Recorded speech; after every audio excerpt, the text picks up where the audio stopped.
When you work with me, I'm very passionate, so I love getting involved. I also don't feel like, and I used to be insecure about this, and now I'm proud of it, but I've never felt like a good enough actor to go in and say, put me in any clothes, give me any dialogue, put me in any set, and I can transform and become. And because I wasn't that actor, I always felt bad or weird about that. Hi everyone, and welcome back to my channel.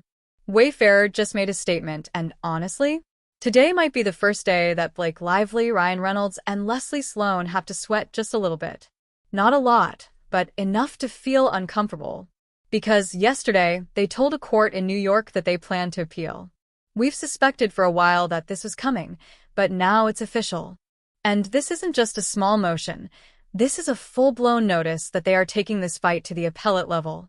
So let's break down exactly what's happening, why it matters, and why Blake and Ryan might not be as safe as they thought. So here's where we're at right now. Wayfarer is currently fighting the New York Times in the Supreme Civil Court in New York. The Times is trying to get their attorneys' fees paid under the anti-SLAPP law. Their argument? That Wayfarer brought this case with absolutely no legal basis, that it was frivolous from the start. They're pointing to the way the judge dismissed the case, saying that the judge essentially told the court and the public that the whole lawsuit was baseless. And if that's true, they argue, then the anti-SLAPP statute should kick in, and Wayfarer should have to pay. But Wayfarer is pushing back. They're saying that the Times filed for summary judgment way too early, before Wayfarer even had a real chance to appeal the original dismissal. And that's a big deal because you can't ask a court to make a final decision on something while simultaneously blocking the other side from challenging the steps that led there.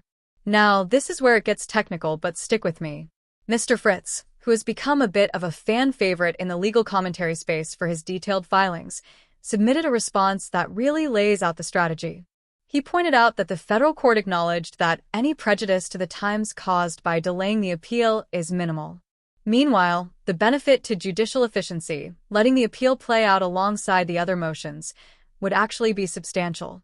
So the judge entered a final judgment, but he also granted Lively's motion to treat her pending requests for fees as post-trial motions. That means Wayfarer can't actually appeal the whole case yet, not until the judge rules on Blake's attorney fee requests and also on the requests from Ryan Reynolds and Leslie Sloan. And here's the key line from Wayfarer's filing. They said they intend to appeal the dismissal order and the judgment. The grounds? They argue that the federal court made an erroneous determination that Wayfarer failed to allege the Times acted with actual malice. They're also saying the judge improperly assumed that Wayfarer spread negative content about Lively based on cherry-picked evidence she provided, instead of accepting Wayfarer's own well-pleaded allegations as true, which is what you're supposed to do at the motion to dismiss stage. They also reminded the court that there are currently motions for judgment on the pleadings and for summary judgment against Lively's claims, motions that are still under advisement. And a trial for whatever claims survive is scheduled for May. So what Wayfarer is essentially asking is, don't rush this. If you rule on summary judgment now and order us to pay fees, we have to appeal that too. It creates a mess. And they pointed out that the Times never responded when the judge asked for arguments on how the appeal should be handled. So now the Times can't just show up and ask for something they never addressed before. Now let's talk about the actual dismissal, because this is where things get really interesting for the appeal. When Judge Lyman dismissed the defamation claims against the New York Times, he did something that stood out to a lot of legal observers. He took everything in Blake Lively's CRD complaint as fact. He treated her narrative as the truth. And in a motion to dismiss, that's not how it's supposed to work. In a motion to dismiss, the court is supposed to accept the plaintiff's allegations as true, meaning Justin Baldoni's side. The court is supposed to view the facts in the light most favorable to the person who filed the lawsuit. But here, Judge Lyman seemed to flip that. He weighed the evidence. He decided who he believed. And that's not a question of law. That's a question of fact. And questions of fact are supposed to be decided by a jury. Baldoni's team had presented metadata showing that the Times had access to the CRD complaint weeks before it was ever filed. They argued that this wasn't a court document. It was something Blake filed with an administrative agency that doesn't even investigate those claims. It was never reviewed by a judge. It was never vetted. And they said she only filed it that way to trigger something called litigation privilege, a legal loophole that protects statements made in connection with judicial proceedings, even if they're defamatory. But here's the thing, the judge acknowledged all of that. He admitted there was a powerful inference that the Times got the complaint early. He admitted it was likely provided by Blake or someone on her team. And then he said, none of that matters, because it's protected by fair report privilege. Fair report privilege is a legal doctrine that says if media outlets report on official public proceedings, they can't be sued for defamation, even if the things in those proceedings turn out to be false. It's designed to let journalists do their jobs without fear of being sued every time they cover a court case. But here's the problem. The CRD complaint wasn't an official public proceeding. It was confidential. And in California, leaking something from the CRD process is actually a misdemeanor. So, how did the judge justify protecting it? He cited an unpublished case. And not just any unpublished case. He relied on it as the entire foundation for extending the privilege to something that had never been covered by it before. In legal terms, that's a huge deal. Unpublished cases have no precedential value.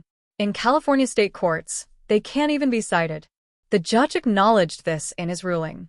He literally said, although unpublished opinions lack precedential value under the California rules of court and cannot be cited by California courts, federal courts have considered such opinions persuasive authority.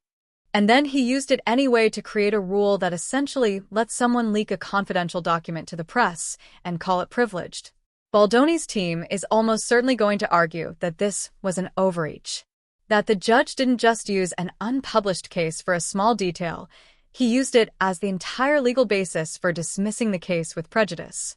And without that case, the leak wouldn't be protected, which means the defamation claim should survive. There's another layer to this that makes the appeal even more compelling, and that's the question of judicial conflict. Judge Lyman has a brother, Doug Lyman, who is a director. Doug Lyman has worked with Blake Lively in the past. Now, that alone doesn't mean the judge is biased. But in the context of an appeal, it becomes part of a broader pattern. In July 2024, the Second Circuit actually vacated one of Judge Lyman's rulings in an antitrust case involving Bank of America. Why? Because his wife owned stock in one of the banks, and the appeals court found that his participation, even if unknowing, could undermine public confidence in the judiciary. They ruled his recusal was mandatory and sent the case back to a new judge. So now, Baldoni's team can point to that and say, this judge has already been reversed for an ethics issue. And here, he made a ruling that ignored our evidence, relied on unpublished law, and dismissed our case forever, while his brother has a professional history with the plaintiff. It doesn't have to be proof of bias to raise questions. It just has to look like something that should have been disclosed. And then there's the with prejudice part. Dismissing a case with prejudice means it's done. It's over. You can't refile. You can't fix it. And that's an extreme remedy, especially when the judge never allowed discovery.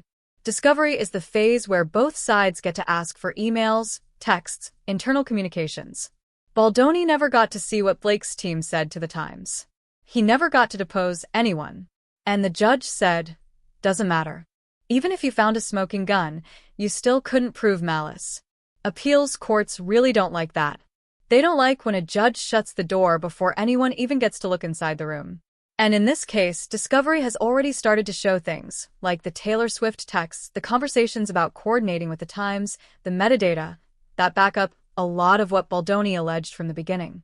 So, if the appeals court decides that the judge overstepped, that he acted more like a jury than a judge, they could send it back. They could say he should have allowed discovery, or at least allowed them to amend their complaint. So where does that leave Blake Lively, Ryan Reynolds, and Leslie Sloan? Right now, they're in a position where they thought they'd won. The case was dismissed. The headlines said Baldoni lost. But an appeal changes the timeline. It changes the narrative.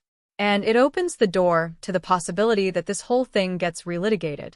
If the Second Circuit reverses, it doesn't mean Baldoni automatically wins. It just means the case isn't over. It could go back to the district court for discovery. It could mean Blake has to sit for a deposition. It could mean her texts, her emails, her communications with the Times, all of it becomes fair game. And that's a very different position than being the one who got the case thrown out. There's also the possibility that the appeals court doesn't reverse everything, but does reverse part of it, like the dismissal with prejudice. If they say the case should have been dismissed without prejudice, then Baldoni gets to file a new complaint. And this time, he can include everything that's come out since: the text messages, the timeline, the evidence that backs up his claims. So no, an appeal doesn't guarantee a win. But it does guarantee that this fight isn't over. And for Blake and Ryan, that means more headlines, more legal fees, and more scrutiny on a case they probably wanted to leave in the past. So what do you think? Do you think the appeal has a real chance? Do you think the judge overstepped, or was he just protecting the press the way New York courts usually do? I'd love to hear your take in the comments. If you enjoyed this breakdown, give the video a thumbs up. It really helps the channel. And if you haven't subscribed yet, go ahead and hit that button so you don't miss the next update. Thanks so much for watching, and I'll talk to you soon.